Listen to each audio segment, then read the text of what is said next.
This episode of Convert to Raid is brought to you in part by World of Tanks. Play for free and help directly support this show by heading to ctrdeal.com/tanks. Welcome home, Raiders. This week, we get a first look at the new hotness of Warlords of Draenor, Garrisons. The heart of the Valorous goes into full effect. All that and a lot more. This is Convert to Raid number 144. You're listening to Convert to Raid, the podcast for raiders in the world of Warcraft.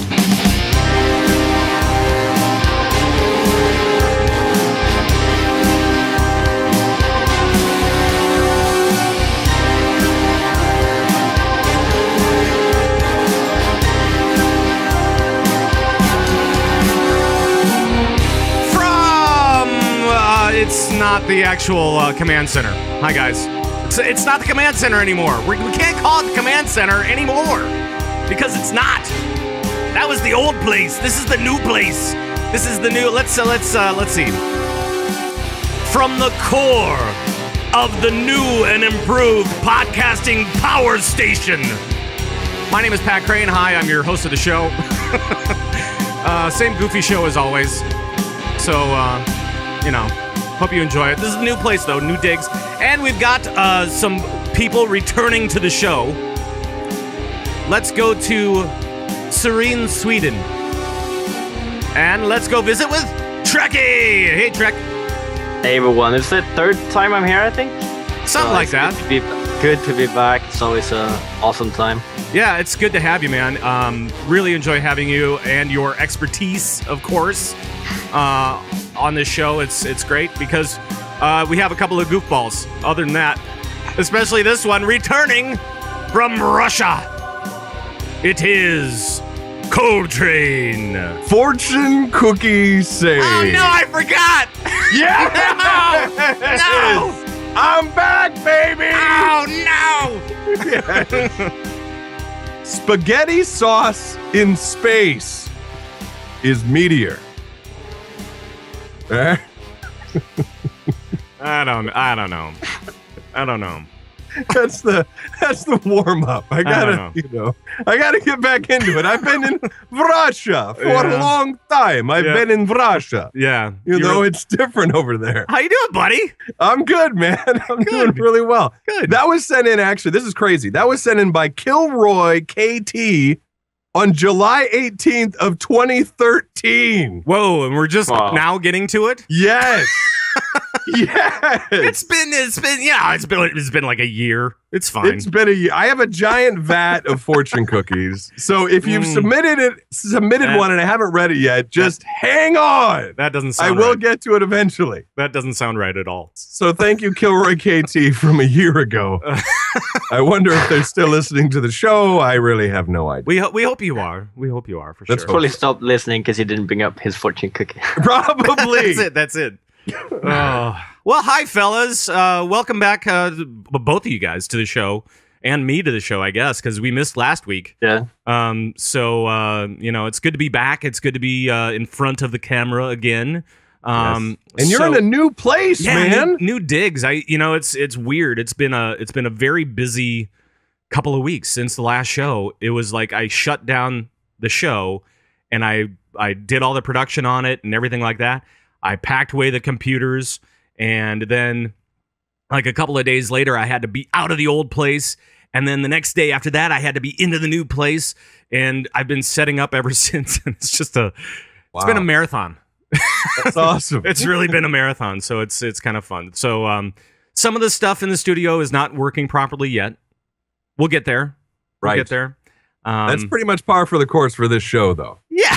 I think the audience expects that at this point. Yeah, so I wouldn't worry. Don't stress about that stuff. Exactly. I figured that this is the place that we're going to build at. We're going to build on all this stuff. So it'll be good. So Coltrane, why don't you talk to us a little bit about what you've been up to over the last few weeks? Well, how can I put this delicately? Holy cow!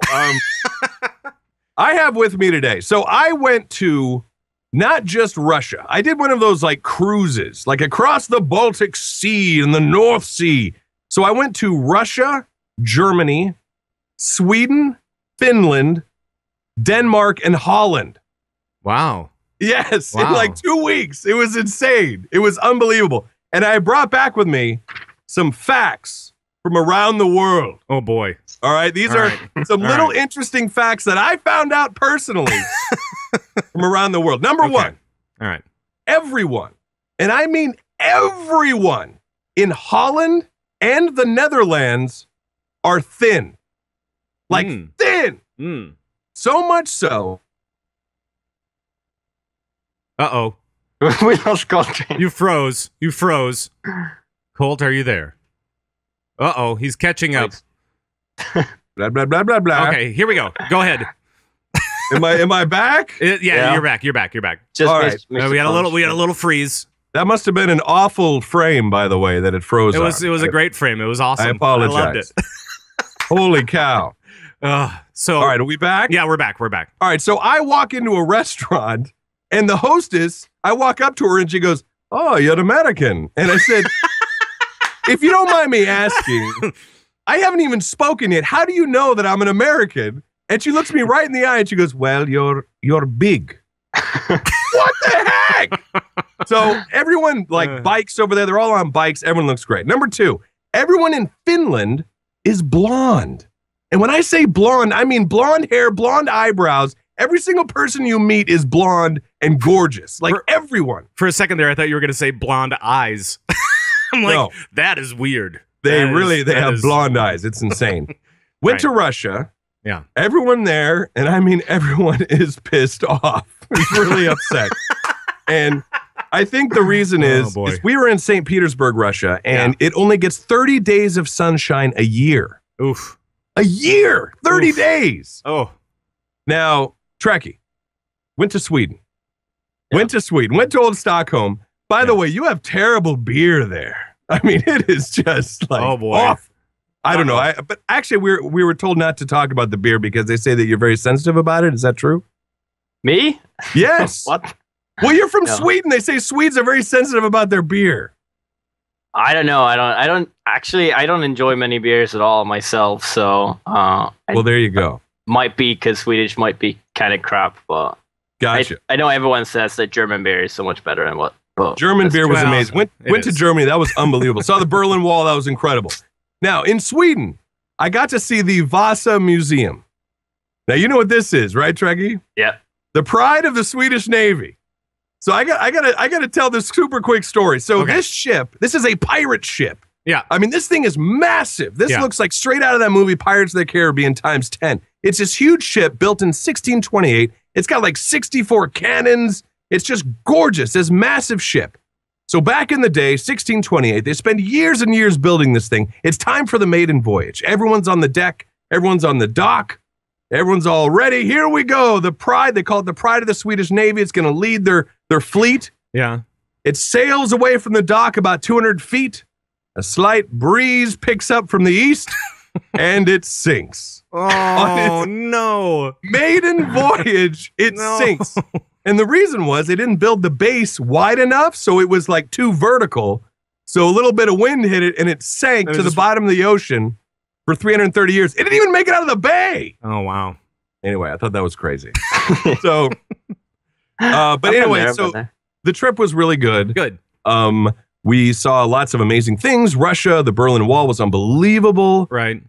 The lady Train and I might have gone to Amsterdam. Oh. We might have had a joint adventure, meaning the two of us. Well, two of us had an adventure. Because didn't they changed a bunch of stuff over there, so the tourists don't really have the same experience. I don't know. I mean, we blazed through that place pretty quick. I mean, we really I mean, we were in the weeds. I gotta tell you, it was crazy there. Yeah, but it was a really nice time. But yeah, no problems in Russia or anything like that. It was a great trip, man. Had a lot of fun. Got to see everybody and noticed how everyone is so thin. I mean, look at Trekkie. He's like thin. Everyone outside of America is thin. Well, yeah. So I don't know. We gotta bike more. And it's not like you're a big guy here, Colt. It's not. You're not a big guy at all. You're pretty normal looking. You're svelte, I would say, even. And but the weight on me. I got a lot of smoke and mirrors. I got 3 hours in the makeup room before the show, so it's a lot of smoke and mirrors here. Right. But I mean, you're not a big dude or anything like that as far as American values go. But apparently in Europe, you're hefty. Yeah, she literally knew that. Funny. It was insane. That's funny. All right, Trekkie, what have you been up to? What's been going on with you, especially like your WoW time? What is that like right now? WoW time, is there any other time?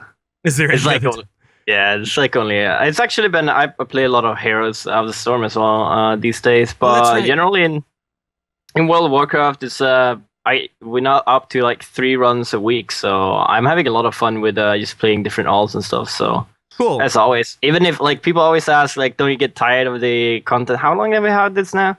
We had it for 9 months. Yeah, I don't know, a couple of weeks, I think, maybe a couple of weeks. Yeah, a couple of weeks. Yeah, it's still fresh content. And, right. And they just give us so much new content that you now have to valor cap all your alts. Right now, you have to valor cap everything. And we'll be talking about that in a little bit. I know that we talked about it last time we were on too. But what are you playing as far as alts go? Actually 2 warriors and mainly 2 warriors, and I play my DPS characters a bit as well, rogue and warlock. Cool. Yeah, well, I play a warrior in EU and play a warrior on US as well. So you play you play all the tank classes. Yeah, I do. And so it's not like it's really an alt, is it? I mean, I know you're because you're paladin. Your paladin is your main, is that right? Yep. Okay. All right, cool. And you're also playing that warrior tank in Midwinter, right? Yes. Interesting indeed. Can I infiltrate before next content? So That's right. I'd say I'm halfway there. You're not being too subtle about it, though. You got to be more sneaky. Last time I was here, I said I've been in Midwinter for almost 4 years instead of Method, so... Right. That's right. You did. I'd work on that. You got to go more like EVE Online with the espionage. You're supposed to like sneak in quietly, not announce to the public, I'm Trekkie from Method. Right. Probably not the best. Right. Colt, have you done... You raided yesterday, right? For the first time in a long time? Yes, which was great. How was the group of friends that you run with? Of heroes. Yeah, what are they called again? Known as Rectified. Oh, wait, hold on a sec. There we go. All right, everything's in a different place. Rectified! Rectified! Everything's in a different place. I can't be expected to do this on a whim. Of course, it was my whim. Yeah, I know. Like I did the setup. I did the setup, and it wasn't ready. You did the setup. I think if anybody'd be ready, it'd be you. Well, you were surprised at your own setup. That's insane. I was. It was amazing. Team's doing awesome. Good. We are on Thok, Heroic Thok. Now we started Heroics a little late. Yep. The team, is doing awesome. We're just 4 hours a week, Saturday mornings. Yep. We're gonna start recruiting. We got Thok to 36%, so we're doing real well on Heroic Thok. And I actually I ranked yesterday. I got 81 on Heroic Malkarak. There you go. That's for you. So that's kind of cool. So now I know there's the big thing now, like World of Logs versus Warcraft Logs. And I'm a big fan of Warcraft Logs. I love Warcraft Logs. Yep. But I was happy, at least on World of Logs, 81. I only have a 373 eye level. But that was kind of neat. I was like, oh, hey, look at that. So that was kind of cool. But team's doing great. Down in bosses and getting loots. So good. It's been good. It's been really good. Yeah, and I know that Asparagus Initiative as well is on Heroic Thok, and so we've kind of cleared up that. Thok is definitely a challenge. That's kind of a painful little encounter, isn't it? We ended up dying a lot. Right. My biggest issue is when he turns. Yeah. That's when, like, he claims the lives of many. You know what I mean? He does these, like, random, he's like, I'm going to turn right. No, I'm going to go left and kill you, and then I'll go right. Right. Like, what the heck? Right. But I don't mind the encounter. I find it, I like Thok. I like, the bats come down, you deal with that, and then you go to the next phase. And It's not really all that tough. I mean, it's from logistics of it, right? But it's just, making sure that you can do it. Well, that seems to be a little tricky.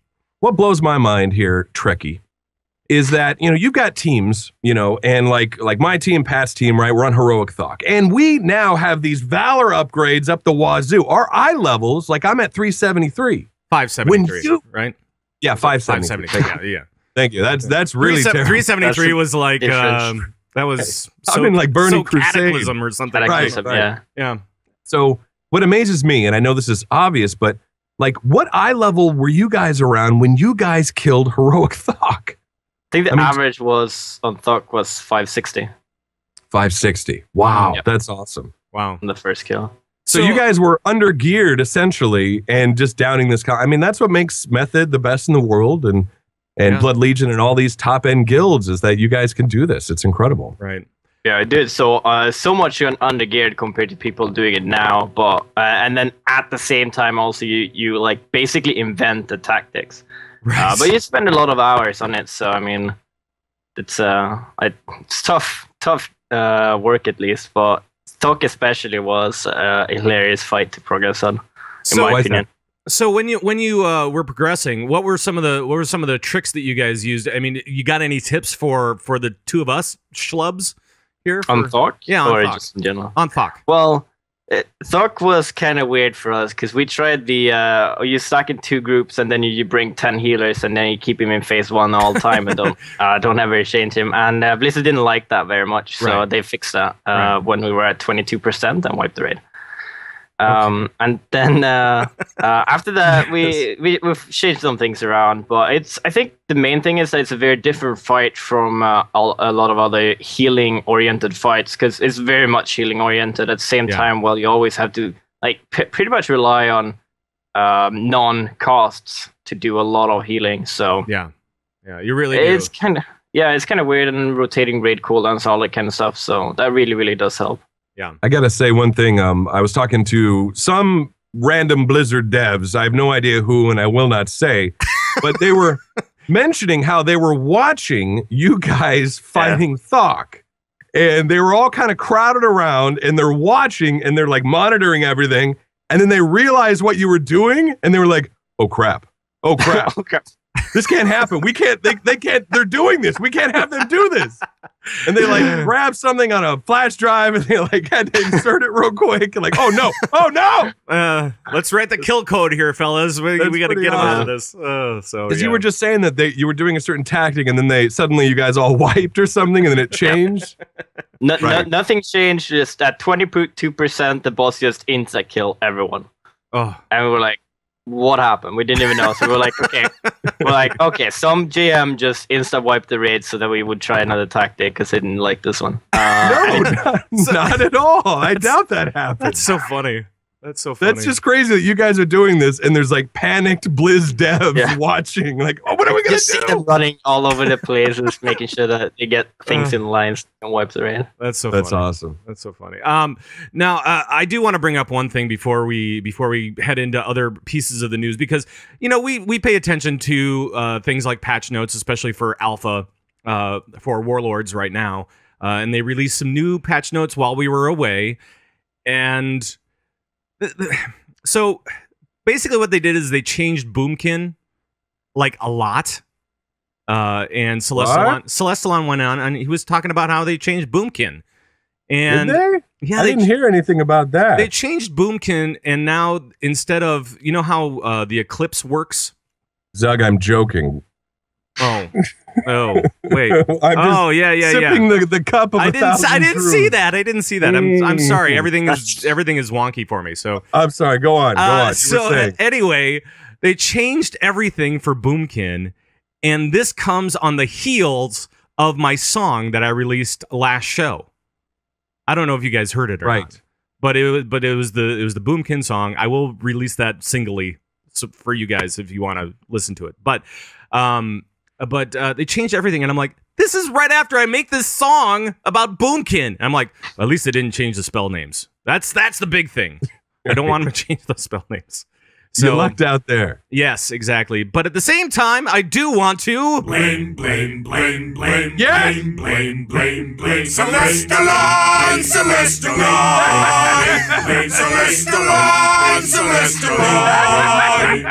because he deserves it.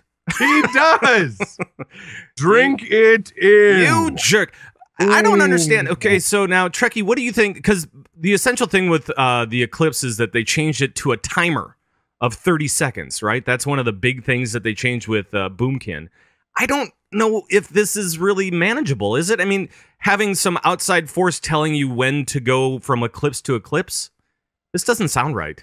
I don't know. Well, I actually don't have a Moonkin, so I have no clue. But the way I understand it is basically, so it goes between lunar and solar or whatever, with it every 30 seconds, so it swaps, Yeah, so it seems kind of weird that they would put that on a timer because they don't have any other class or any other spec do that same sort of thing. So this is like something really new.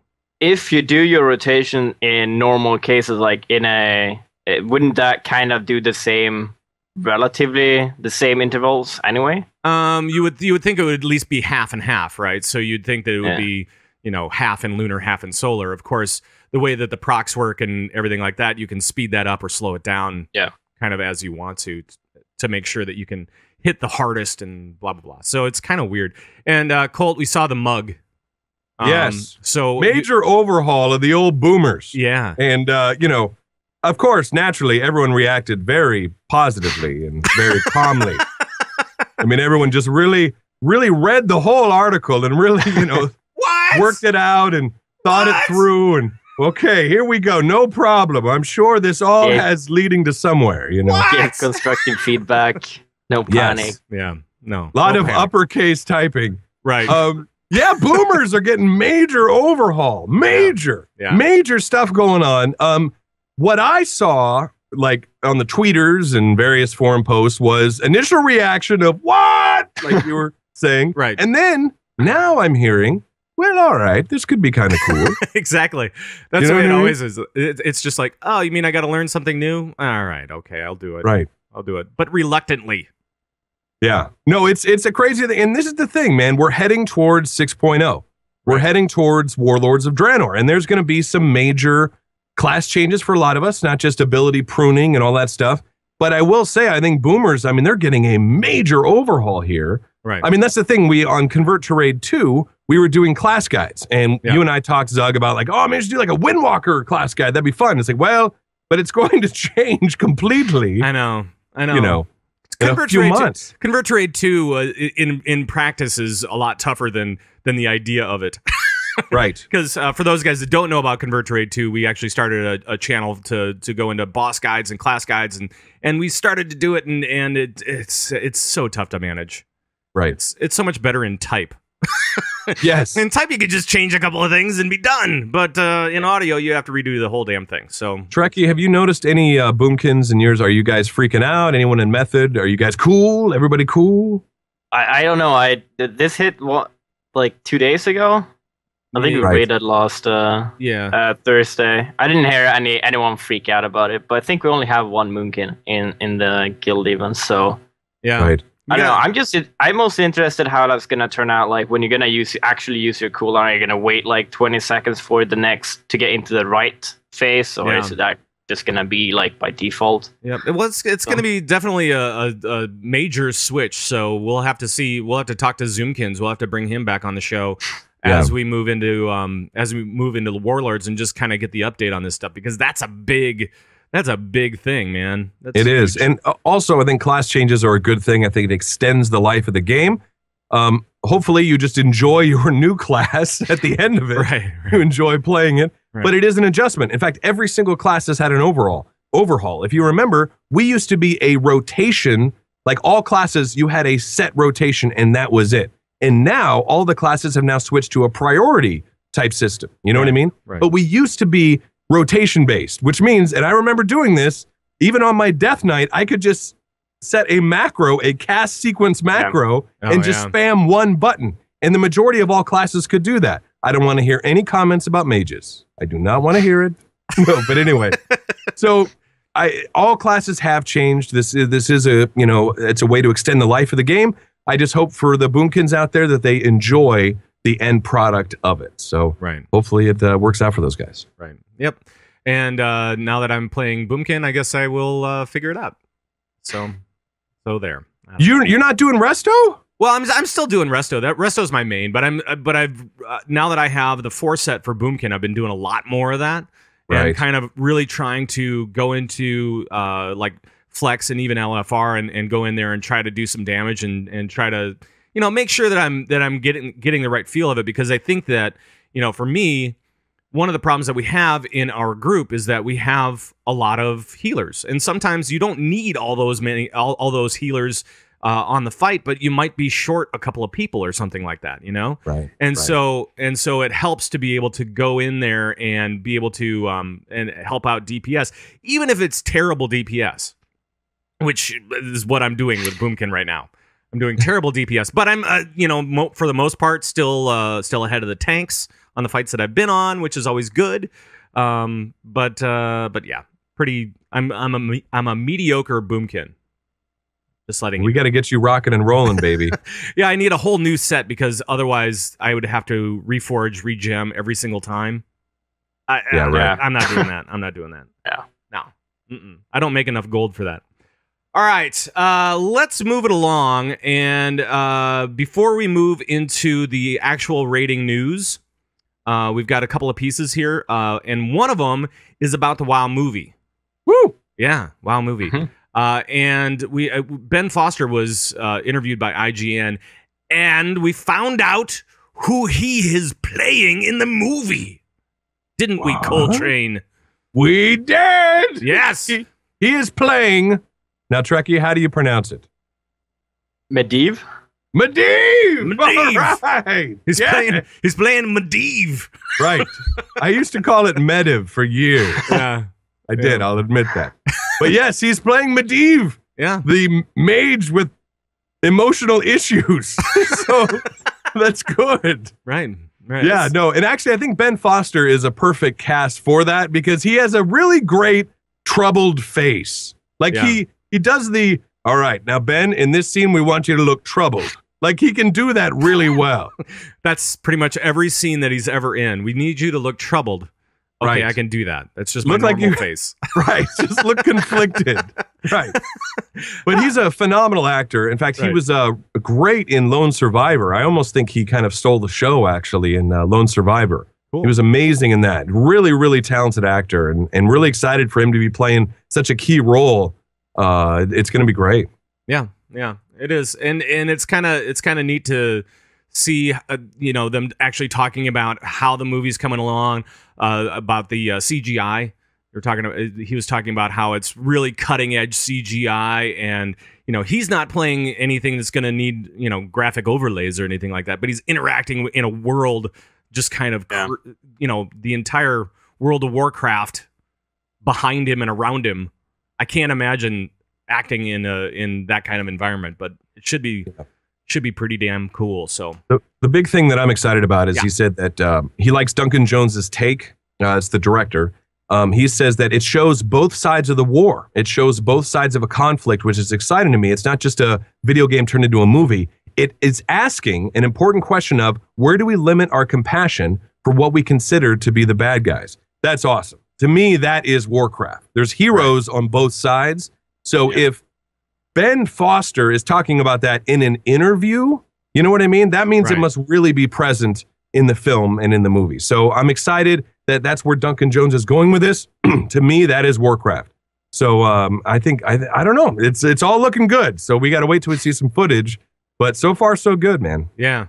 I'm kind of digging it. You have people playing both Alliance and Horde, and you can't appeal to only one of your audiences. No. So you will need to kind of show both aspects of it. And the lore in World of Warcraft really makes sense if you put it see both point of views as well. I guess you could kind of see a third point of view with Burning Legion, and that's everyone hates those.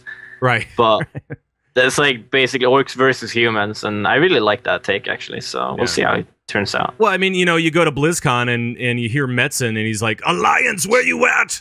Horde, where you at? And it's just this, very visceral type of reaction from the crowd on both sides. So just doing it from one point of view is not going to make any sense for these guys. So I can't wait to see some actual footage on that stuff. The other thing that we actually have seen footage of is the biggest controversy in World of Warcraft right now, which is what bike are you going to choose in Azeroth Choppers? Right. So what bike are you going to choose in Azeroth Choppers? That is the biggest controversy right now, other than Moonkin, of course. So what's it going to be, fellas? Do you like the Alliance sword and shield type of look, or do you like the Horde mass destruction tank treads all over your face? I'm going to go with the Horde one because I don't like the Klexi bike. Yeah. And that's because I feel like the Alliance bike just looks like a big insect. And I don't know. Yeah, no, I get it. It looks so weird. I get it. It's got the segmented tank, right? Yeah. And but it is very nice and shiny. It is, but the other one is a trike, so. Yeah. That's true. That's true. Coltrane, how about you? Well, I think Trek is out of his mind. Well, of course. I mean, not surprisingly. Of but course. I mean, holy cow. An insect, a Klaxi? What are you talking about? Really? I guess yeah, so. It looks like an insect with its back part as well. Like, the only thing that's missing is the legs. What are you talking about? That'd be cool. Get some legs That's on insane. it. Well, okay, now, my reason for voting is I'm finding out is somewhat shared by others, and that is I want a free mount. So currently I'm playing Alliance, so I vote Alliance. Because I want a free mount. I just want the free mount. I don't care about anything else. I will say, aesthetically, they both look great. The thing that caused the biggest reaction, and I think this is natural, is the Horde bike. I think that the Horde bike, that is Horde. That thing is awesome. With the tusks in the front, the big trikes, the stuff, it looks very Horde-ish, which I really, really dig. I think they did a great job. And the Alliance looks great too, but I like the Horde bike, but I did vote Alliance because I want a free mount. How terrible is that? Of course he did. Of course he did. That's terrible of me to do that, though. I have to agree with you. I think the Horde bike is pretty kick-ass. I like it. I like it a lot. And of course, I started off Horde, so I played Horde for 4 years. Before switching to Alliance and creating the guild and all that kind of wonderfulness, and so I'm kind of partial. I'm a Horde at heart as well. Yeah, I have a Horde heart beats strong. But I don't know. But yeah, I voted Alliance because, I want a free mount. But don't you think that we're all going to get the mount anyway, and it's going to be, okay, we put them both in the game. I think the way that it's going to end up, because they've already filmed both sides of this, right? Because the voting is through the weekend, essentially. So it's through Monday, I think. And then they'll reveal who the winner is on Thursday. And Thursday is when the new episode comes up anyway. Yeah. So I think so. They're not gonna have time to shoot a new one. No, they've already recorded both sides of it, and so maybe they've recorded. Oh yeah, we won, and oh yeah, we won. Right. And then the other side's like, oh shucks. All right, now let's do it again. So this time you win. Oh shucks. Oh no, you're both in the game. Hooray! So I don't really think that there's going to be a big loser here. Well, some thoughts are thinking that let's say Alliance wins, right? And then Alliance, here's your free mount, and here's the Horde mount for $25 on the store. Ooh. Oh, what do you think of that? Oh, what do you think of that? That would be like a dagger. That would. Oh no, that would be no good. Oh. What do you think of that? or it's like for a charity thing or something. You know what I mean? Like the other bike could be there, but for sale. But now keep in mind that the animators, they have to animate this and create this, and that's going to take some time. Well, they've already done it though. I mean, I see what you're saying. They filmed this thing in the winter. And so they've had time to work on all of the different parts and pieces of this. See, I was thinking they'd be like, Alliance wins, and you'll have the mount in 4 months. But you're saying that they've already made it. I think so. Yeah, probably they made both, and like when they decide, when they show who won, like they're gonna be like the week after, or they're gonna release the bike in game relatively soon, because otherwise people are gonna lose interest, and it's like, oh, this is his bike from like half a year ago, or whatever that was about. So they gotta release it relatively soon, and they're not gonna have like a week. They're not gonna be able to build a bike in game in a week, I think. So right. Probably they got ready for both and release, and they'll release one of them right away, and then wait for people to start getting bored of that bike before they release the new one. Right. Or something. I don't know. Right. That makes sense. People are threatening to unsub in chat. Already. If They've have been to threatening pay- to unsub for the last 4 or 5 months. That's for the last 4 or 5 years, actually. yeah, that's probably true. That is since Wrath of the Lich King. Everybody's been threatening to unsub. That's right. So, that's right. so there you have it. All about it's all about bikes. So let's move into something other that is also mechanized warfare. Yes. If you like that stuff. Before we move into the raid news, I want to talk to you about our sponsor, which is World of Tanks. Tanks! And we're not talking about the Trekkie kind of paladin tanks either. No, we're talking about armored vehicular warfare. Tanks For the memories. And for those guys that you've probably heard of already, World of Tanks, you may have even played it. It is a free-to-play game, which is amazing.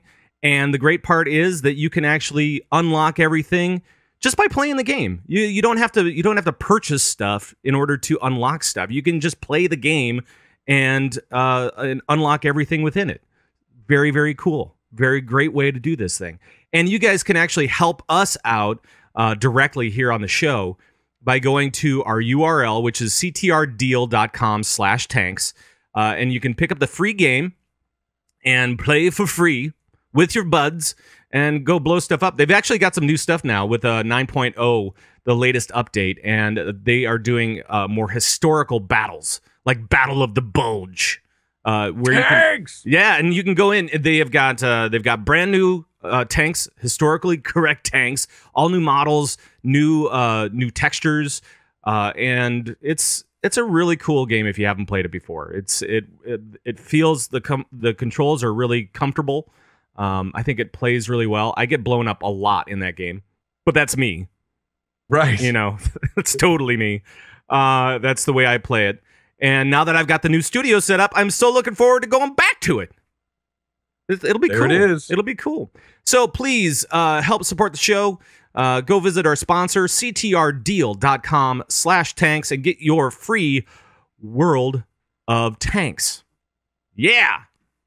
Now let's get into the news. Calling all raiders from around World of Warcraft land. This is raiding news. All right, it's time to check out what's happening in raiding news around World of Warcraft land. And first up, the Heart of the Valorous buff just came into it. We talked about this last show, where now you're going to be getting twice the rep gains, or twice the Valor gains. And now it is in effect. They announced this on Thursday, I think, which was 2 days after I had already Valor capped. Right. So thanks, Blizz, for that. Thanks, Blizz. Thank you so much, Blizz. That was so weird. Why didn't they put that in like when the actual reset of Valor happened? I know. Put it in on Tuesday, Blizz. I wonder why they released it when they did. That's so strange. Let me take a wild guess. Yeah. And you know what? You can star this guess if you wish. Right. So I guess this would be a wild star guess. I think Chua right. Yes, I think so. Yeah, the timing is coincidental. Chris Hannell, the man, the myth, the legend, did tweet out, and he said, I feel good because he might be working on another MMO. And he said, I actually feel good that this coincidental buff went in, or something like that, to show that you are at least a little, you're aware of it. Right. But but yeah, so no, that went in at a very coincidental time, as possibly another MMO going in. The only issue that I have with this is that they did not increase the cap. Yeah. Didn't increase the cap. I think they should have increased the cap.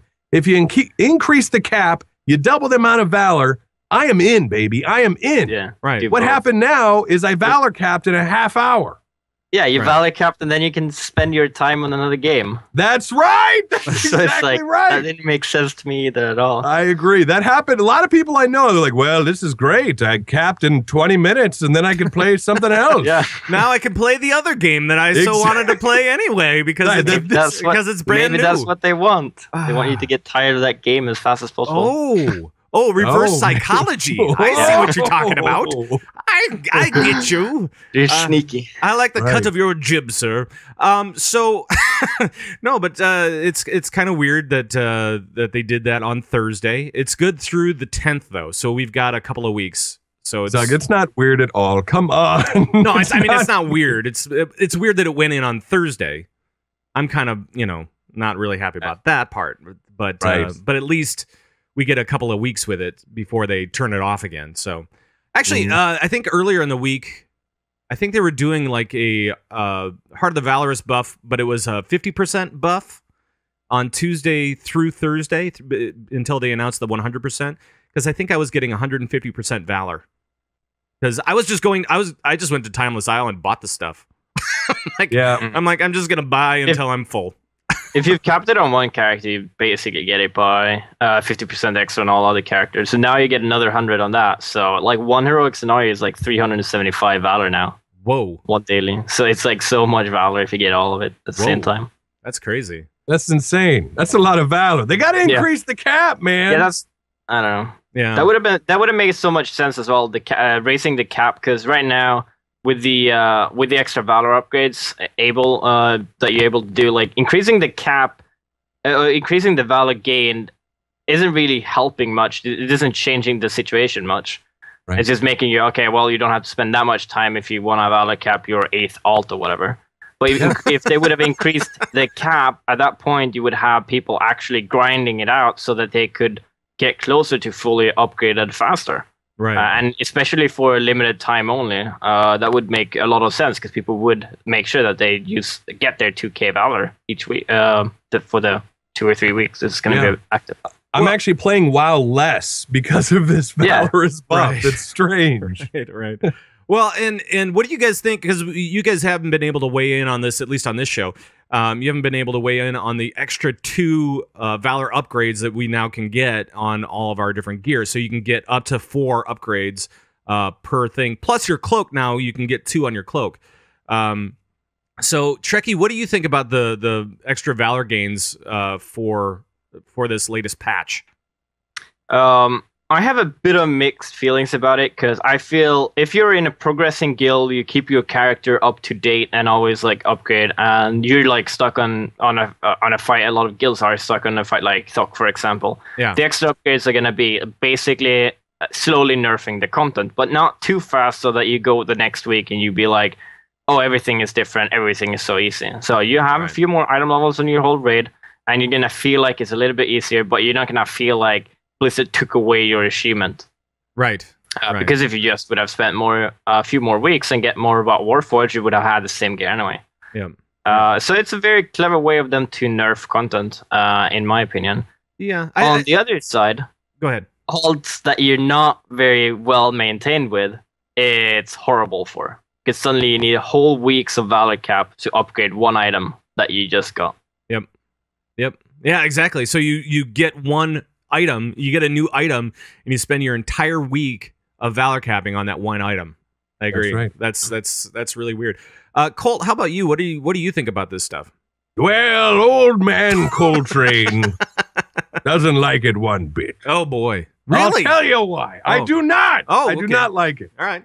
Now, Celestalon, I believe, tweeted out, or somebody did, that if you're fully upgraded, it's essentially an 8% nerf to the content, right? Right. So it's like, but it's a smart way to nerf content by increasing the power of the player. So I get that. That's awesome. But for me, it just feels like another grind. It feels like a dailies grind. It's like one of those where it's like, well, you don't have to do this, but you can if you want to maximize your character. And it kind of reminds me in a weird way of the dailies at the beginning of the expansion. Now, I know that sounds crazy, but just hear me out. I feel like I have to Valor cap now every week. I have to grind out these upgrades every single week. I feel like I have to do that. It's not like, an optional choice. Yeah. And for me, I spent time, getting all my gear upgraded, and I'm 2 out of 2 on everything. I'm like, okay, great. Now I can just have fun. Yeah. And now I'm 2 out of 4 on everything. Yeah.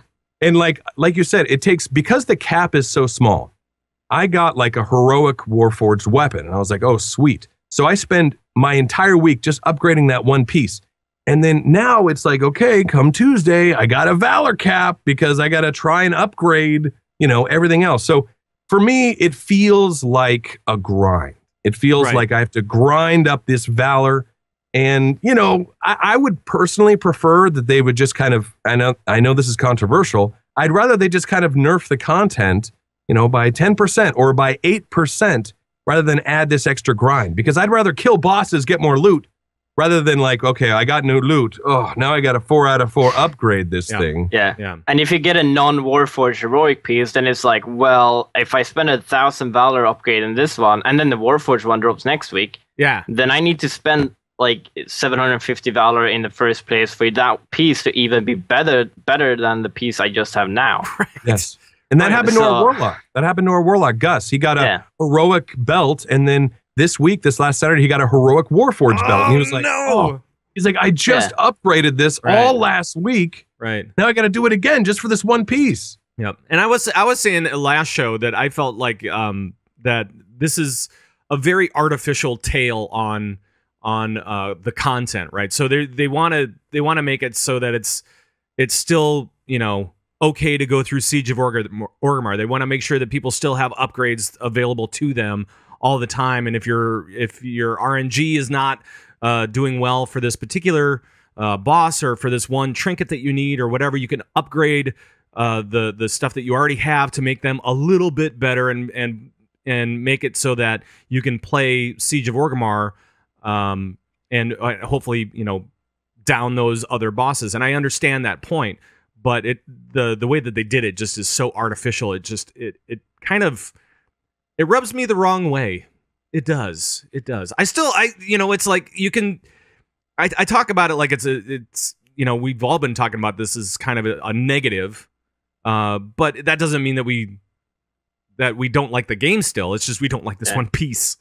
Right. Well, like I said before, for my main, that was fully 2 out of 2 upgraded and everything like that. That was awesome. I had something new to do with my character that I haven't done in a while. But for alts that didn't have Valor cap the past 10 weeks and didn't have everything 2 out of 2 upgraded, it's really, really frustrating trying to Valor cap, get the pieces, and then you want to upgrade the right items and never... And like, oh, well, I can take this upgrade, but I can't use it for 5 weeks because I need to upgrade these other pieces first, and then I can upgrade this one, and it's going to be 2 item levels higher than the one I have right now. Right. It makes it more confusing, that's for sure. It really does. Yeah, but the difference, like Coltrane was saying, like if you would just nerf content by 8 to 10%, that would be from 1 week to the next one, all content would be nerfed by 8%. Right. The way we're doing it now is like, okay, even if it's like 10% in the end, it's going to be like 1 or 2% per week, so you're still going to feel like you're progressing in a little bit faster pace. So yeah, I kind of prefer that way, but the way they did it it's kind of weird. It's kind of weird. I don't know. Yeah. No, that's a very good point, Trekkie. And in this, I dig this idea that they started a while ago, upgrade the player, not necessarily nerf the content. Yeah. I dig that. Yeah. But for some reason, man, I'm just being honest. It's got I'm like, it just feels a little bit of a grind to me. So we'll see. Yeah, right. The other thing that came out this week was talking about Garrisons. We got our first post on Garrisons, talking, just kind of more like broad stroke overview of what's happening with Garrisons, just kind of long view stuff. They're going to be doing multiple posts. They're going to be doing, I think, 4 total. Yeah, 4 part. And so we'll be hearing more, especially, I think the next one is going to be about professions, and we'll start getting into more of the details as we go. But from this post, maybe Coltrane, I'll start it with you. Do you have some overall opinions about, or some things that you saw in this post that you really liked or didn't like or concerned about or anything like that? It looks awesome. I got to admit. These Garrisons look sweet. The more info we get, the better they look. Right. They really do. There's some advanced AI going on here. I dig this idea. Here's my big highlight. This is the thing that blew my mind about the Garrisons that I'm really, really excited about. Mm-hmm. And I know we want to go overall, but this one thing, and that is this. When I'm building my garrison, I will have a choice. Do you wish to build a lumber mill, or do you wish to build an ogre den, right? And depending on what I choose, right, the result of that will help me in my questing for that particular zone. Yeah. That's awesome. So if I do the lumber mill, then I get a mechanized shredder that I will pilot, that I'll run around in a shredder and be able to do quests in the shredder. That's awesome. I mean, Shredder is not just a bad guy in Teenage Mutant Ninja Turtles. He's an actual thing that you can ride. So I don't know. I really, the more I hear about Garrisons, the more excited I am, and the less worried I am about it. You know what I mean? Yeah. A lot of people were concerned about Garrisons being a grind and like, oh, it's gonna be something we're gonna have to do. The more info we get, the more positive it looks in my mind. Yeah. Right. The way they're doing this reminds me a lot of, if you remember Dread Wastes, when you were questing there, as you unlocked Paragons, they gave you helpful buffs in the zone. Right. That some you had an activation that started, a Klaxi came down and started AoEing everything. Right. I think those are really, really cool and very interesting for you when you level. I'm not sure if you're really going to bother too much if you're just going to try to speed level. But I actually really think that this is going to help people level their third or fourth alt that they just want to get at 100 at some point. And you can do it in a fun and interesting way with like all these ads or whatever benefits here and there. Right. So Trekkie, you brought up a point. So now for you, you're gonna be speed leveling because you got to get up and get geared for raiding right away. So you're basically gonna rush to 100 and then probably buy this stuff as you can, buy all the plans, all everything about the Garrisons, and try to figure it out after the fact, right? Well, as it looks right now, yeah. I mean, but we're gonna that's gonna be established during PTR or beta testing, of course. Right. How worth it is? Is it worth me spending an hour or two in total on my Garrisons? If it is, and then like if it's only like 4 hours or 6 hours grind to level 100, then obviously 2 hours in the Garrison is not really gonna help you that much. Right. But if it. I mean, if it is worth it, we're gonna see how. Well, and they do talk about some of the rewards like loot, dungeon level, and even entry level raid stuff. So I mean that could prove to be something that you want for your main character. Yeah, but you could do that at max level as well. Sure, I'm sure. Right. So you'll be able to buy all this stuff. You'll be able to buy plans for the different buildings and kind of figure it out from there. But you're not going to be doing necessarily the Garrisons on the way as you level, kind of as probably not. No, well, from the standpoint right now, probably not. No, but we have no idea, to be honest. We need to see it in action, really, and that's that goes for all the changes. Really, we need to see it and test it out. One of the things you can do is send your followers out to do dungeons for you, and get gear for you. As crazy as that sounds, so you can send them out and be like, "Go," and they will go, and then you'll go to work.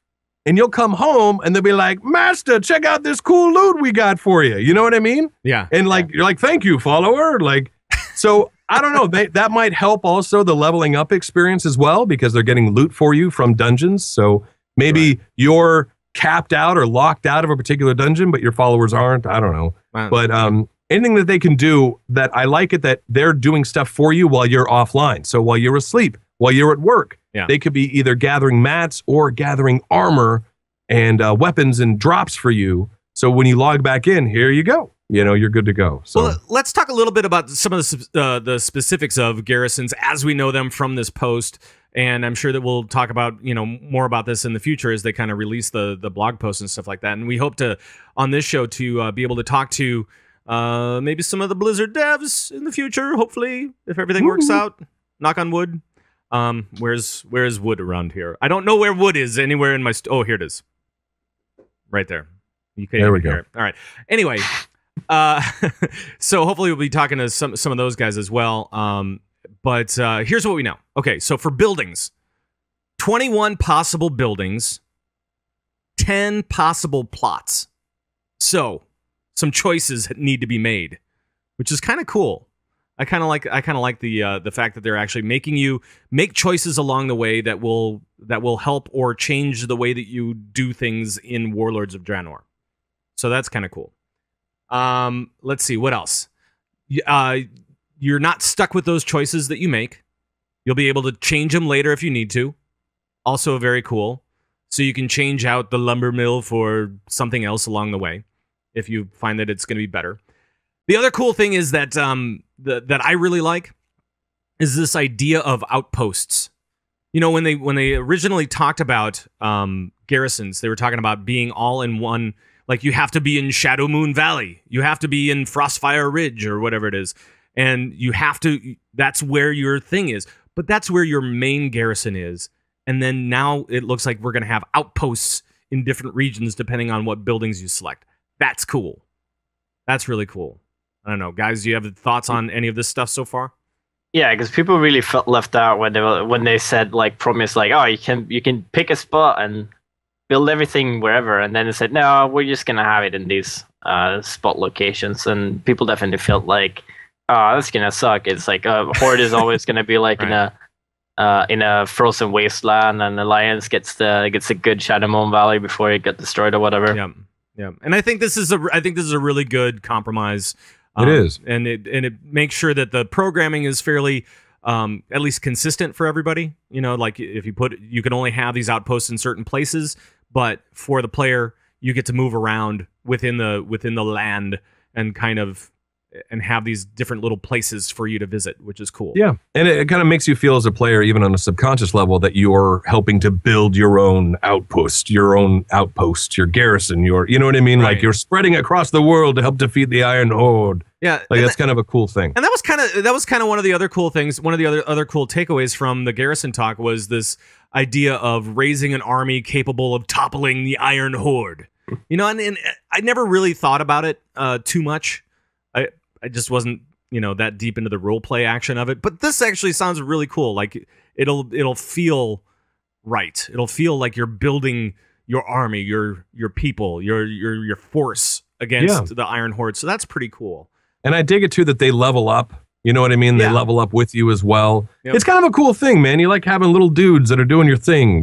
That's kind of cool. And also, certain followers will have certain skills. They were saying like Johnny Blacksmith.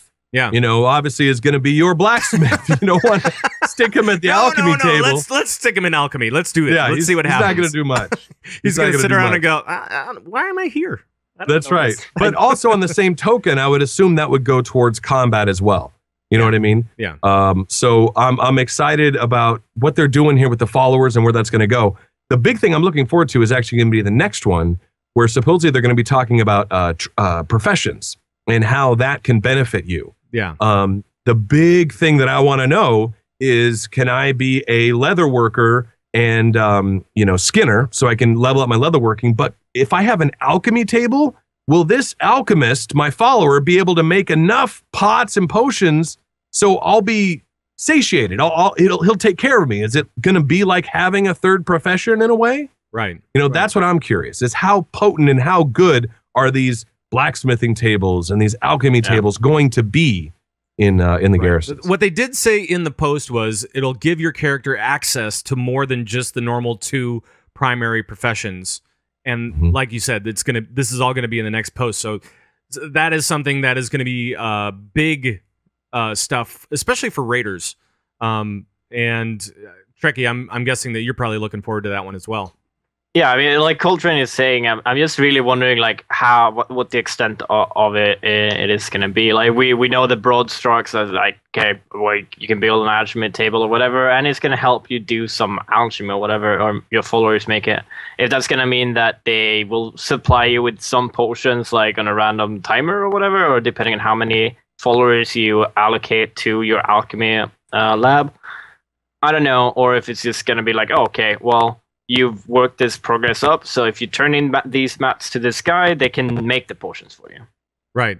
Wouldn't that be cool? Just to, like, have everybody just make stuff for you, and then you just kind of lounge about. That'd be great. That'd be great.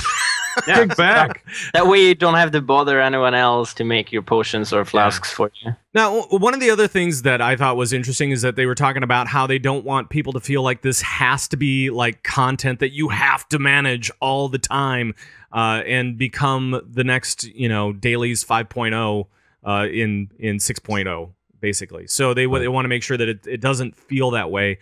And it sounds to me like after you hit level 100, that really a lot of the benefits kind of they don't go away, but maybe they get pared back a little bit. Like they're not as important when you hit level 100 as when you're leveling up. So it sounds more like this is going to be a leveling up type of storytelling in a way, where it makes you feel more involved in the game. And I'm okay with that. I'm totally okay with that.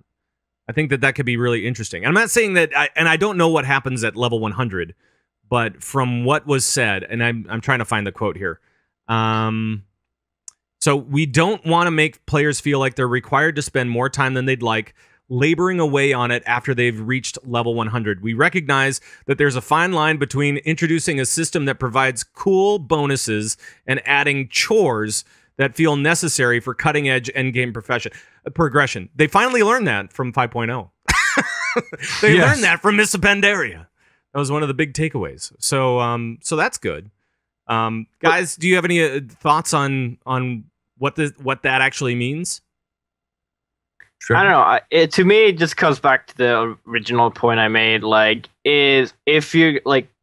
What people are doing right these days are like they're trying to find the cheap way or the easy way to get to level 100 as fast as possible, because that's when content really starts. So if they're making Garrisons such a like big feature when you're leveling, and then when you're leveling it's not really that big anymore, I feel like you're like, yeah, you're sure you love making the leveling process easier or more fun, especially because you're gonna have the level 90s, which are all gonna see exactly this content. But I feel like people are just gonna want to rush to level 100 and then like maybe not just ignore it. But so I hope they don't. I hope they make it very interesting for people at level 100 as well. Right. I mean, it would be nice if they could do that, but it sounds like they don't want it to be, something you have to do. So. AKA it doesn't have to give you like pure stat benefits or anything like that. It should be like a convenience so that you don't have to talk to another player or whatever in an MMO. Because why would you want to do that? Why would you want to talk to another player in an MMO? No. Why would you? We don't do that here. We don't do that. No. Colt, any thoughts on this not having to play it at all, or? Well, that's the big thing. They learned that pretty quickly with Miss Pandaria dailies. You think? Pretty quick. Pretty quick.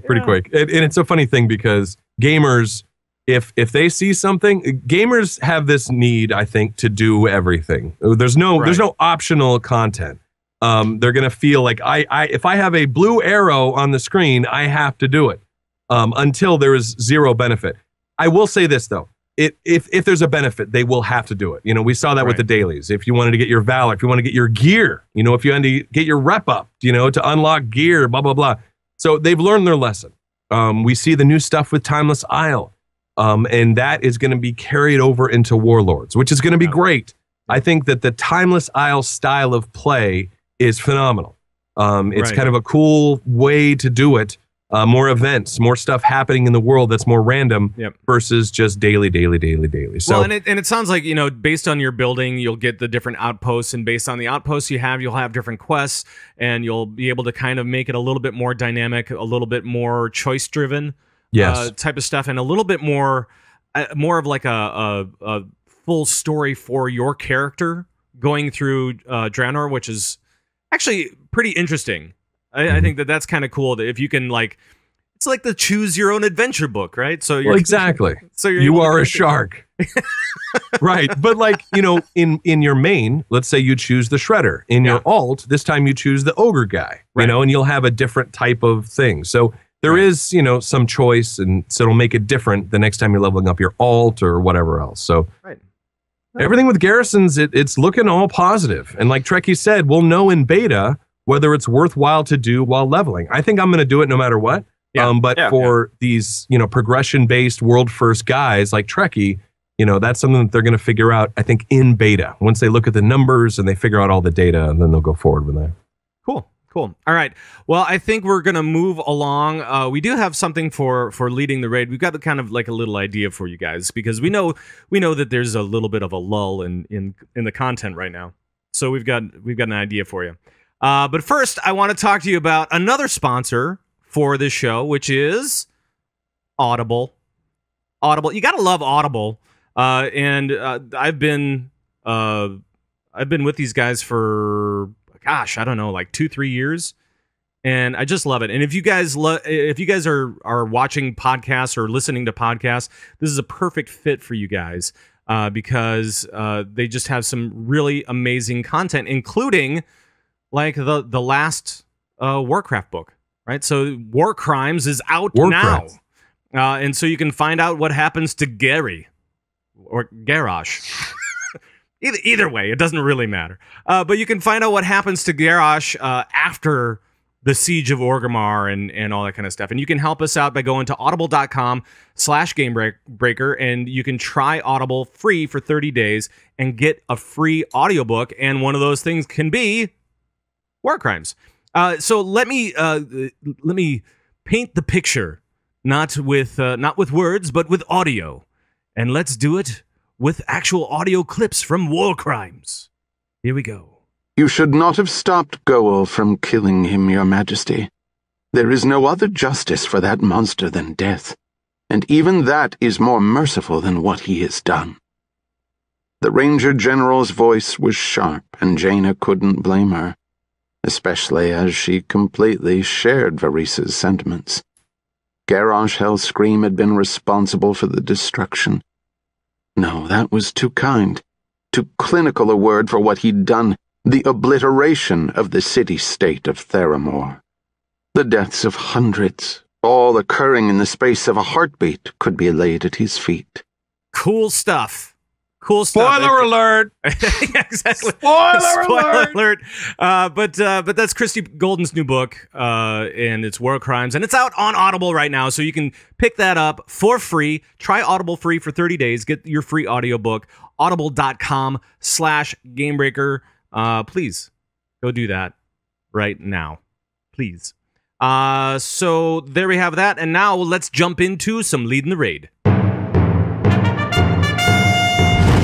Leading the raid. All right, when we can, we take a look into some leadership issues for raid leaders everywhere. And this week, we've got a little topic that was brought up on the World of Warcraft website a few weeks back, maybe a couple of months back. It caught our eye. We've kind of been having it on the show notes for a while to be able to talk about it. And we're going to talk a little bit about old school raiding. A little bit old school, baby. And so... let's talk a little bit of old school. Why should we do this stuff? Why, it's basically just to kind of change things up, get a different pace going for your team. Maybe you're doing some solo stuff. Maybe you're doing like I tried. I jumped into Firelands by myself. Hey, that did not go so well. Oh. No, that did not go so well. I don't know exactly what happened, but the first guy in there just totally slaughtered me. Shannox? No. I'm just talking like mobs. It's trash. The trash is killing me. Even at 90? Yeah. I don't know. Have you soloed any, Trekkie, have you soloed any content like that? I mean, like Firelands or above? Not. I mean, this is a boss here or there, mainly, but you can do Alice Racer in Firelands for the mountain. At least you can solo that one relatively easy. Which is a great way if you really do want to go into soloing and pass content. You can definitely do that one for the mount. Right. Probably not me though, because I was dying to trash. Right. You skip most of the trash. So. You were that Boomkin though. You're no good as the Boomkin. I am no good as the Boomkin. No, you might want to reconsider. I could switch to Resto. That would work. Right. That would be bring totally the deeps. They gotta die of boredom. Sure. That'd be cool, but you can do old content for transmog, for pets, for mounts, like what you were saying, Trekkie. Rep gains if you have some like transmog gear behind rep gains that you need, or just to hang out with your friends and do something different. And I think that that's pretty cool. Like Trekkie, you've been running alts. You've been doing and you have been doing some old school stuff lately. Oh yeah. We do transmog stuff like all the time for the legendaries mainly, to be honest. Oh, yeah. Or like when I feel like, I want a green transmog now, let's run some Solomon or stuff like that, and it's a lot of fun. Cool. Now, Colt, have you been doing any transmog runs or any of the old content lately? I want to. I have not. I need to defeat Starman. I haven't defeated Starman yet. You need Algalon, right? Yeah, I defeated Yogg Saron when it was like when it was regular, like you were supposed to. But I didn't. I never got a chance to defeat the old Starman, Algalon. Right. So I want to go in there because I think, can you still get the title? I think you can, right? I'm not sure about the title. I'm not sure if that's a title or if it's a feat of strength now or something. Yeah, there's 3 titles from that boss. One is server first, obviously you can't get that one. One is doing it in 10-man with low item level. You can do that one, but then you basically need to farm Oldar for a few weeks to get the gear. And then there's the 3rd one, which is from just killing him. I'm pretty sure you can still get that one. And that's like the Star Caller? Is that Star Caller? Yeah, that's from... Yeah, that's a 10-man actually. There's like the other one, Celestial Defender or something from 25 mana. Right. That's awesome. I mean, that's another thing too, is along with transmog titles, there's still some great titles you can get. My favorite title I never got, I gotta admit. I wanted the old Hand of a Doll. You can't you can't get that anymore. It's taken out. That was a feat of strength, right? Or something like that. Now it is, or I don't know what it is. I think so. I don't think it's possible, but I did get the Undying before that one went away. So I was happy about that. I've got an issue with that because there was one guy that stood in my way from getting the Undying achievement, and it's because of the safety dance. Right. He couldn't get the safety dance down. Yes. And that's why you do that winged first. I know we would. And every week he'd die on it, and I'm like, oh great. Now I can't do that. And then they took it away. No, it's I really enjoy going back and doing old content. It's actually a lot of fun. It's cool to be able to see these raid zones, to see these things, because there's a lot of stuff. We've got a lot of new raiders, a lot of new players that have never been in Serpent Shrine Cavern, that have never been in Ulduar, that have never been in Karazhan. You know what I mean? So there's a lot of great lore, there's a lot of great gear, and a lot of great titles that you can get from going back and doing this stuff. Now, we're going to talk about, too, we've mentioned in this Molten Core. Oh, yeah. Now, I rated Molten Core in Classic WoW, not Vanilla WoW, Classic WoW. Classic, not Vanilla. I have zero desire to go back there. Oh, come on. No, actually, Molten Core is actually really easy. I mean, that's like the first step in there, right? So if maybe you're going for the legendary in there, isn't there the sulfurous? Yeah, you got to put it all together, though. Yeah, and Thunder Fury as well. Right, you got to. They're a lot of work, though, but you need to farm them as well. So right, yeah. So that's fun. But clearing the thing is not a problem especially at level 90. Even at level 60 is not so bad because our iTunes project over on Kargath or Korgath. There's both. I don't know. So I was joining those guys at level 60, and we took full raids in there. It was great. We were 25, or I think there were probably about 30 of us, something like that. Go in there, and we were killing these things in quick order. Even at level 60, even at level, we were killing those things really, really quick. So, but it was still fun. It was fun to do that old school raiding at level. That at-level experience with a bunch of guys. And Molten Core was something that I never did because I was not around during Classic. Woo! That was a close one. That was really close. So I was not around in Classic, and so I got to go back there and kind of get the feel for those giant raids, which was pretty cool. The Baron kind of messed with us a little bit, but that was about it. What's his name? Baron Geddon? Baron Geddon, old flamey pants. Yeah, he was messing with us a bit, but yeah, that's totally cool. Now, what is the hardest content you've soloed? Old school content. Old school. Well, it's funny when there's like a boss here or there, and like current expansions you can solo. Like I did try to do Stone Guards in Morgasham Vaults in 10-man. I soloed that one at least, but it's not really that hard. But it's funny to see just do like content which is at least for the same level, and then it's like just knowing if you had 9 people here and all of them died, you could still actually finish the boss. Right. But other than that, it's like I really enjoy soloing bosses like ICC or in ICC or like at that level or maybe even higher, because like going back to MC, it's like everything dies in 1 or 2 hits. It's not really interesting. It's trash. It's just basically running there. Right. So it's a lot more fun when you actually have to do stuff on the bosses. Yeah. I think right now ICC is a relatively good part there, and especially Lich King is a very interesting fight to try to solo actually. So many. How do you even classes. do that? I mean, because you got the diseases going on, you got because the diseases are still percentage based, right? So it's no, it's not percentage based. The disease he puts out in phase 1 should not kill you because you're the tank. Because it doesn't go out to the tank or whatever. So it still does go in the tank. Oh, it does. But it stacks up on the ads. So the goal is to actually try to kill him before it gets too many stacks. Right. And some classes can dispel, like a paladin can just bubble it off. Right. You might even be able to dispel. I don't even know. Yeah, but it depends a little bit on your class. But if you have high enough DPS, you can push him before you get many of those stacks, and then you want to kill all the other stuff. Cool. But it's interesting fights, and those fights that actually push you to have to do something is actually very interesting. Right. That's cool. Yeah, I actually misspoke. I did like Magtheridon and Loot Reaver. You know what I mean? Yeah. Strictly to get transmog gear, but that was mainly on Coltrane, my mage. But I got to do some of this monk stuff, man, because a lot of cool transmog out there, a lot of cool gear.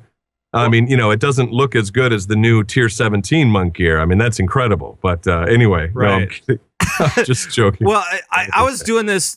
One of the reasons that it's been kind of on the show notes for a while is because I've actually been doing this for my druid because when you're a resto druid, you wear a dress. This is what you do. You wear a dress. Right. And I'm like, I don't want to wear a dress. I want to wear pants, for crying out loud.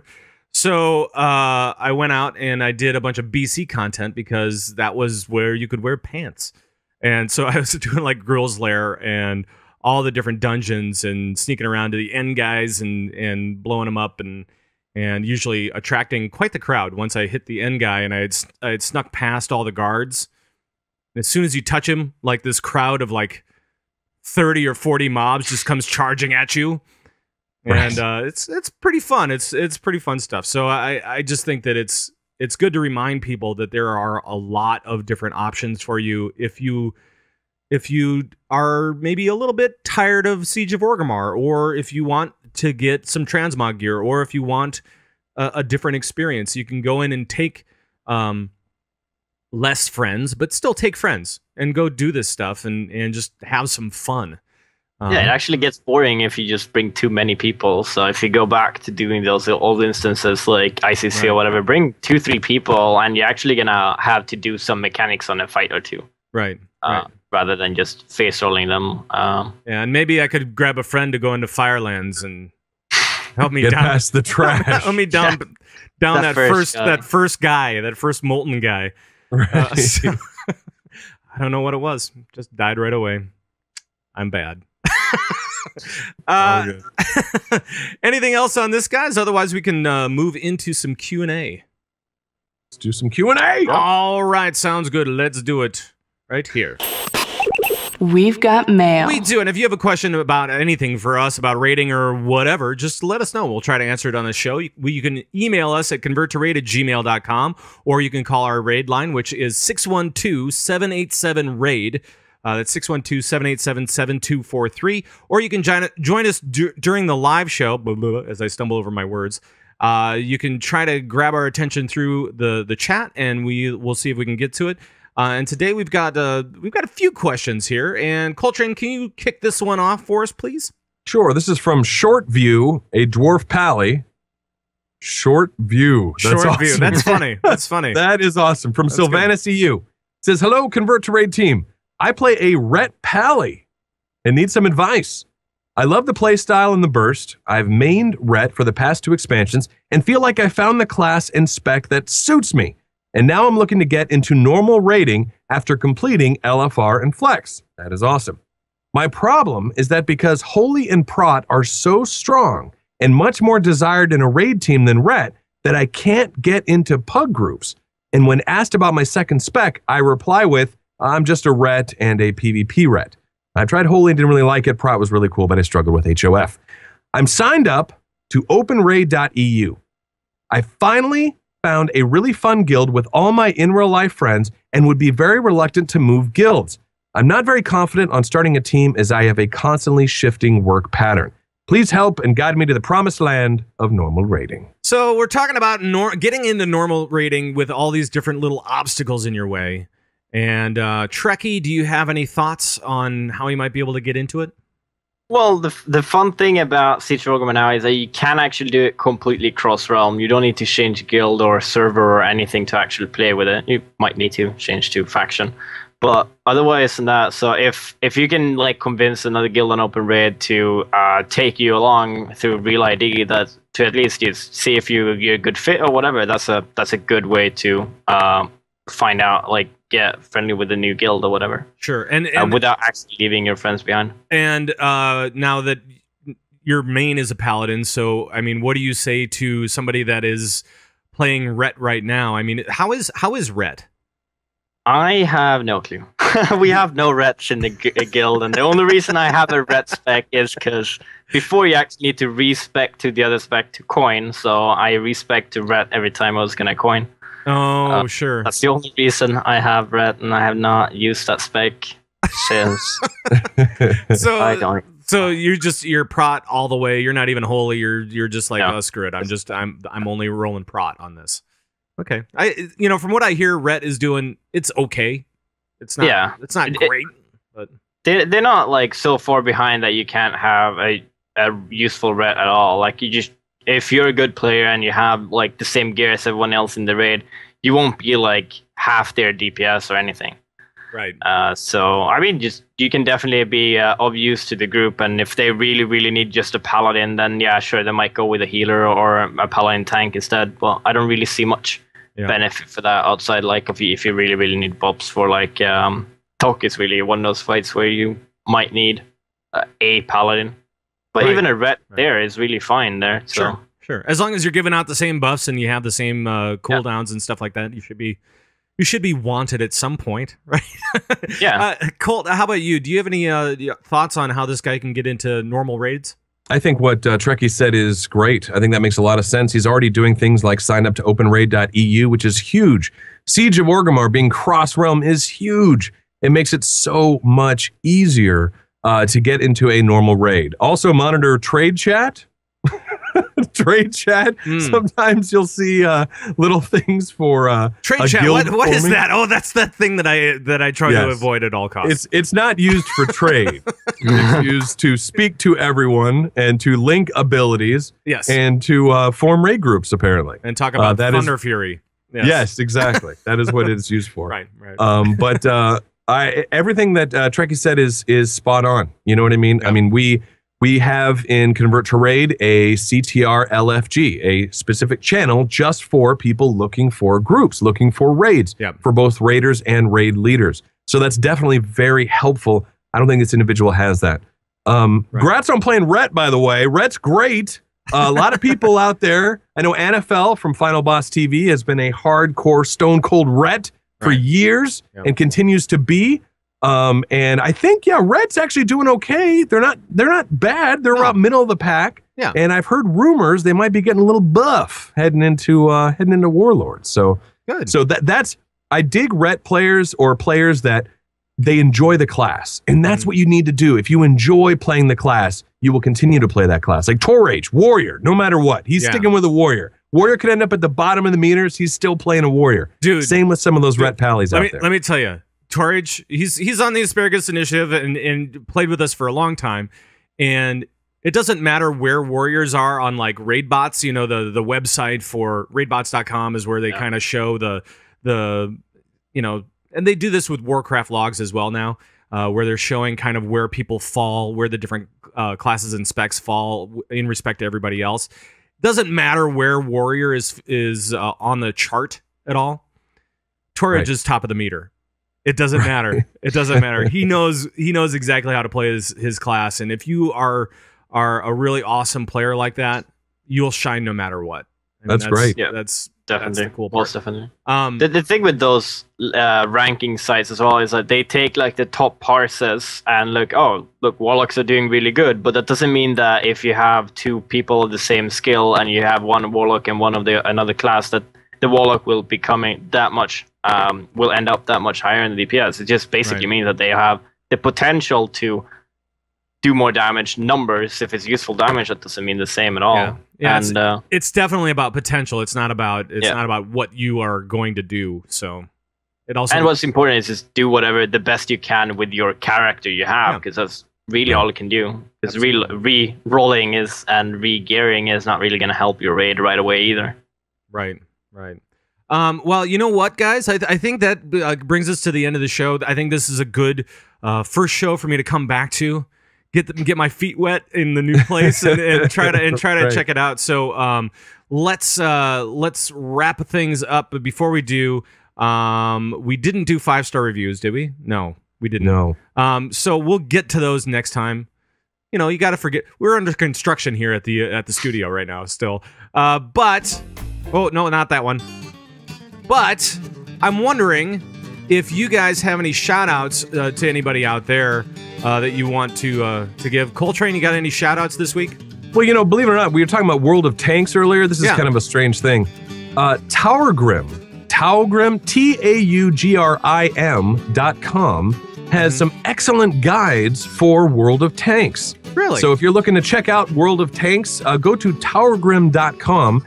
He was a big theory crafter guy. He was big in Star Wars: The Old Republic, and now he's doing some great guides for World of Tanks. So definitely check out his website for all your World of Tanking needs. Right. He's got some good stuff. And don't forget ctrdeal.com. ctrdeal.com/tanks. Always do that. Any other shout outs? Trekkie, you got any shout outs this week at all? No, then to the guild, Method WoW. Just we stream every day, every raid. At least you didn't say midwinter this time. Yeah. Yes. I was careful. Close one. But you should definitely check their streams out as well. They're also rating at high levels. So. All right. How quickly is Method with all these upgrades now? How quickly are you clearing heroic Siege of Orgrimmar now? The first week when we upgraded everything, we did it in 3 hours and like 2 minutes. Oh, jeez. All of it. Oh, man. I say I've got a shout out that I need to get to because one of the guys actually helped me out. One of our listeners actually helped me out this weekend. It was really weird. I ran into him at the pet store. He's one of the pet store guys. His name is Taylor. Thank you so much for your help with. I had to buy these little fish for my new place. It's crazy. But he was like, "Hey, are you Pat Crane?" I'm like, "Uh-oh, what'd I do?" But he's like, Taylor. "You're under arrest." Yeah, exactly.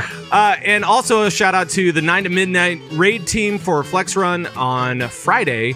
I got to run with those guys for a little bit, and that was a lot of fun. And if you guys have flex groups, make sure to go out and join those because I think that, grab an alt, do something different. I grabbed my hunter, went in there, down some bosses. It was a good time. So thanks, guys. Really appreciate it. Awesome. Now I have to, I'm going to just bail out on the music. You're going to just bail out? Just going to bail out. Just bail out of that? Bail right out of that and go into this one. There we go. All right, now, if you want to get a hold of us for any reason, you can always email us at converttораid@gmail.com. You can call us and leave comments and questions on our raid line, 612-787-RAID. That's 612-787-7243. You can follow us on Twitter at converttораid, or even individually, isn't that right, Coltrane? You can follow Pat Crane at Pat Crane. You can follow Coltrane at _Coltrane. You can follow Darius at Bored Mind. And Trekkie, where can we follow you? Twitter.com/methodtrekkie or Twitch/Trekkie. Woo! All right, sounds good. You got a great stream, by the way, on Twitch. Very entertaining. Thanks. Really enjoy watching it. Make sure to check them out anytime that they're doing stuff because I tell you, some really cool stuff going on over. You want to see the deeps, baby? You check out some of these method guys. Ooh, yeah. It's insane. You're like, yeah, I'm doing pretty well. And then you look, you're like, I'm 300K lower than that guy. Right, exactly. Insane. Exactly. All right, so make sure to also join the Bazooba Guabo Nation over at ConvertToRaid.com, where we have show downloads, forums, tons of links for raiders, and so much more, all over at ConvertToRaid.com. Our live feed and video show is on GameBreaker.tv. Please make sure to watch, like, comment, share, subscribe, all that stuff to our videos, as well as the audio stuff. That'd be great. Audio show is also available on Stitcher, BlackBerry Podcast Directory, iTunes, all that kind of noise. And that's going to be it for the show. Thanks, guys. Thank you, Coltrane. Thank you, Trekkie, for joining me today. Really enjoy being back here on the show, and glad to have you guys back here as well. It's been a while since we've all sat around and chatted. I agree. I like your Tron lights in the background, but it's those are evil Tron though. Yeah. It's the Master Control. That's right. That's the MCP. That's right. All right. That is going to be it for the show. We hope you had a good time. And thanks to all you guys for tuning in. We'll see you on our next show next week at our regular time, Sunday, 11 a.m. Central. And for all the guys that Convert to Raid, bye-bye, everybody. Bye-bye. Bye-bye. Bye.